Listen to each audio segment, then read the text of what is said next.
আপনি কি জানেন আটলান্টিক মহাসাগর এক প্রাচীন এবং রহস্যময় মাছ আটলান্টিক টার্পন, যা শুধু মাছ নয় বরং ব্রাজিলের মৎস্যজীবীদের জীবনের গল্প, তাদের ঐতিহ্য আর সংগ্রামের এক অবিচ্ছেদ্য অংশ। এই মাছ দেখতে যেমন বিশাল, তেমনই এর বিশেষ একটি আকর্ষণ হলো এর বড় বড় উজ্জ্বল আঁশ, যা শুধুই সাধারণ আঁশ নয়, আর আঁশগুলি প্রকৃতির এক আশ্চর্য দান, যা দেখতে একদম শিল্পকর্মের মতো।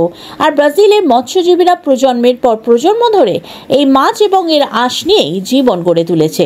আটলান্টিক টার্পন মাছ ধরার পর মৎস্যজীবীরা প্রথমেই তার বিশাল আঁশগুলো সংগ্রহ করেন। একবার ভাবুন, এই আঁশগুলো এত বড় বড় যে এক একটি মানুষের হাতের তালু সমান। শুধু আকারে বড় নয়, আঁশগুলো এতই শক্ত আর উজ্জ্বল যে এগুলো দেখতে একদম চকচকে। মাছের আঁশ পরিষ্কার করার পর যখন পলিশ করা হয়, তখন এটি আরও মসৃণ আর স্বচ্ছ হয়ে ওঠে।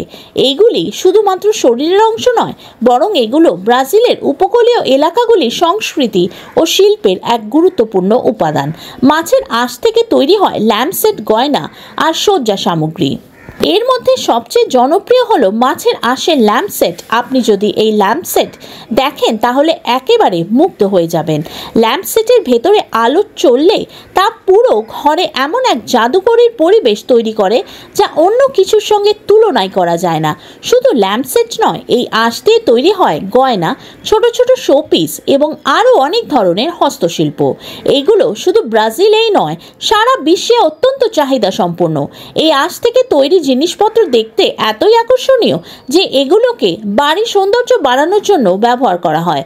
আঁশ সংগ্রহ এবং তা থেকে হস্তশিল্প তৈরি করাও ব্রাজিলের মৎস্যজীবীদের একটি ঐতিহ্য। এই প্রতিক্রিয়া তার প্রজন্ম ধরে শিখছে এবং এটি শুধু তাদের জীবিকা নয়, বরং তাদের সংস্কৃতির অংশ। এই কাজের মাধ্যমে তাদের জীবনের গল্প এবং প্রকৃতির প্রতি তাদের ভালোবাসা তুলে ধরেন। আটলান্টিক টার্পন মাছ শুধু আঁশের জন্য বিখ্যাত নয়, এই মাছের মাংস কিন্তু কিছু অঞ্চলে বিশেষ খাবার হিসেবে খাওয়া হয়। যদিও এটি সাবধানে খেতে হবে, এটি জনপ্রিয় নয়, তবে স্থানীয় মানুষদের কাছে এটি একটি পুষ্টিকর খাবার হিসেবে পরিচিত। মাছটির আকার এত বড় যে একবার ধরলে এটি বেশ লাভজনক হতে পারে।